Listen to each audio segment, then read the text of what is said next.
दोस्तों नमस्कार, मैं अमरिंदर पटेल। उत्तर प्रदेश में 2027 में विधानसभा का चुनाव है। उससे पहले समाजवादी पार्टी एक एक सीट पर बिल्कुल देहाती भाषा में कहे तो ठोक ठठाकर बिल्कुल जो कि कहीं न कहीं अंदरूनी सर्वे के अनुसार और प्रत्याशी की लोकप्रियता और उसका क्या चाल चरित्र चेहरा है उसके अनुसार पहचानने की कोशिश कर रही है। आपको बता दें कि बहुत बड़ी सीट पर समाजवादी पार्टी बहुत भारी मंथन कर रही है और इस सीट पर इसलिए जो कि सीट का जो कि उत्तर प्रदेश में पूरी तरह से सबकी नज़र है, क्योंकि इस सीट पर समाजवादी पार्टी के विधायक ने समाजवादी पार्टी के साथ बहुत बड़ा धोखा किए।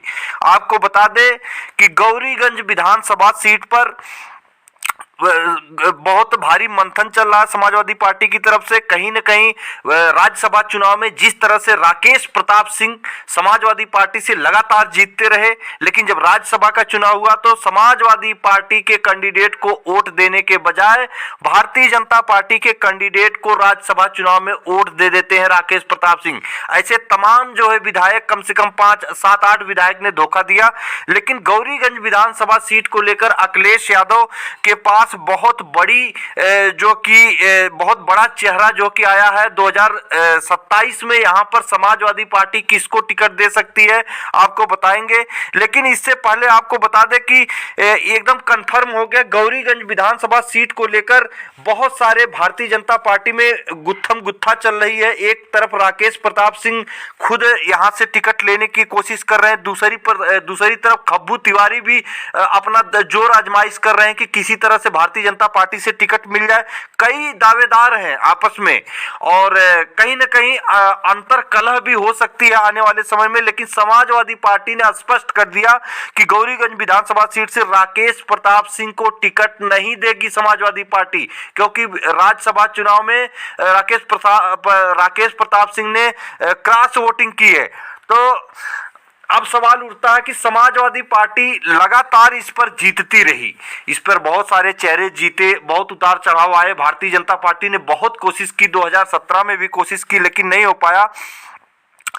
लेकिन सबसे बड़ा सवाल यह है कि गौरीगंज विधानसभा सीट पर बात करें तो 2022 में राकेश प्रताप सिंह को लगभग 38.96% वोट मिला था। मतलब तो राकेश प्रताप सिंह को यहाँ 69,040 वोट मिले थे दोस्तों। और यहाँ पर भारतीय जनता पार्टी से चंद्र प्रकाश मिश्रा जो कि को टिकट मिला था और इनको वोट मिला था 72,700। मतलब करीबी मुकाबला था। लेकिन सबसे बड़ा सवाल है अखिलेश यादव यहाँ पर जो है कि निश्चित तौर पर बहुत बड़ी रणनीति के साथ कार्य कर रहे हैं। यहाँ पर जातीय समीकरण समझने पहले बता देता हूँ, उसके बाद मैं बताऊंगा कि 2027 में समाजवादी पार्टी किस तरफ जा रही है, किस तरफ टिकट का रुझान है और क्या है उसका समीकरण। सबसे पहले मैं आपको बता दूं कि दलित समाज जो है लगभग 90,000 के आसपास ही से सीट पर है। सबसे ज्यादा वोट है दलित समाज का 90,000 के आसपास। ब्राह्मण की बात करें तो ब्राह्मण लगभग 50,000 से लेकर 60,000 के बीच में है, संभावित डेटा है। यादव समाज भी यहाँ पर लगभग 50,000 के इर्द गिर्द है, जितना ब्राह्मण उतना यादव समाज भी है। मौर्य समाज की बात करें तो मौर्य समाज जो शाक सैनी कुशवाहा मौर्य होता है ये 15,000 के इर्द गिर्द है। मुसलमान लगभग 60 से 70,000 के बीच में है दोस्तों।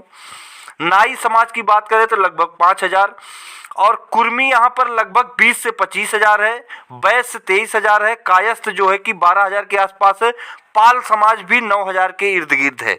लेकिन अब यहाँ पर बात करते हैं कि क्या है 2027 का समीकरण।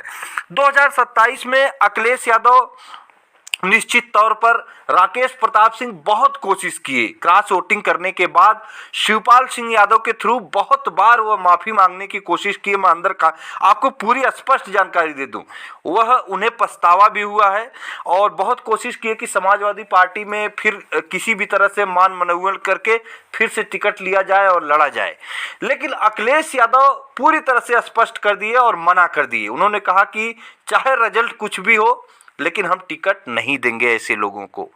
और अखिलेश यादव ने यह भी स्पष्ट कर दिया कि अब हम जो प्रत्याशी उतारेंगे वो दलित चेहरा होगा।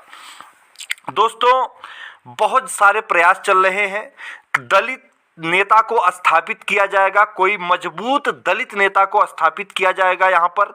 और यहाँ पर जो समीकरण है, निषाद, अच्छे खासे निषाद समाज की भी यहाँ पे 30-35 हजार के आसपास वोट बैंक है। कुर्मी समाज का भी यहाँ पर जो कि अच्छा खासा वोट बैंक है, कम से कम 20 से 25 हजार के बीच में कुर्मी समाज भी है। तमाम कोशिशों के बावजूद भी अखिलेश यादव मना कर दिए राकेश प्रताप सिंह के, और कोई ऐसे टिकट नहीं देंगे जो पार्टी बदली कर सकता है। इसलिए अखिलेश यादव ने इस सीट पर निश्चित तौर पर आपको बता दें कि दलित चेहरा स्थापित कर सकते हैं, और दूसरे नंबर पर बैकवर्ड समाज की भी यहाँ पे संभावित चेहरे की बात चल रही है, या कुर्मी या निषाद समाज का जो कि या तो स्थापित किया जाएगा, लेकिन ज़्यादातर चांसेस जो है कहीं न कहीं इस सीट पर दलित चेहरे को स्थापित करने की बात चल रही है। अमेठी के कद्दावर नेता हैं जो 2024 लोकसभा चुनाव में अमेठी से चुनाव समाजवादी पार्टी से लड़ना चाहते थे, लेकिन कांग्रेस को सीट चली गई, अखिलेश यादव समर्थन किए। तो यहाँ पर अखिलेश यादव कोई भी गलती नहीं करने वाले हैं। यह सीट निश्चित तौर पर अगर दलित चेहरे को यहाँ पे टिकट मिलता है तो जो रुझान है वहाँ पे, जो OBC SC ST vote bank है, एक मुश्त जो है दलित चेहरे और समाजवादी पार्टी पे जाएगा, ये आपको मैं स्पष्ट बता रहा हूँ। तो यही प्रयास समाजवादी पार्टी की तरफ से चल रहा, तमाम सारे नाम आ रहे हैं, लेकिन जब क्लियर हो जाएगा तो मैं आपको अगली वीडियो में बताऊँगा। फिर मिलेंगे अगली वीडियो में, तब तक के लिए नमस्कार।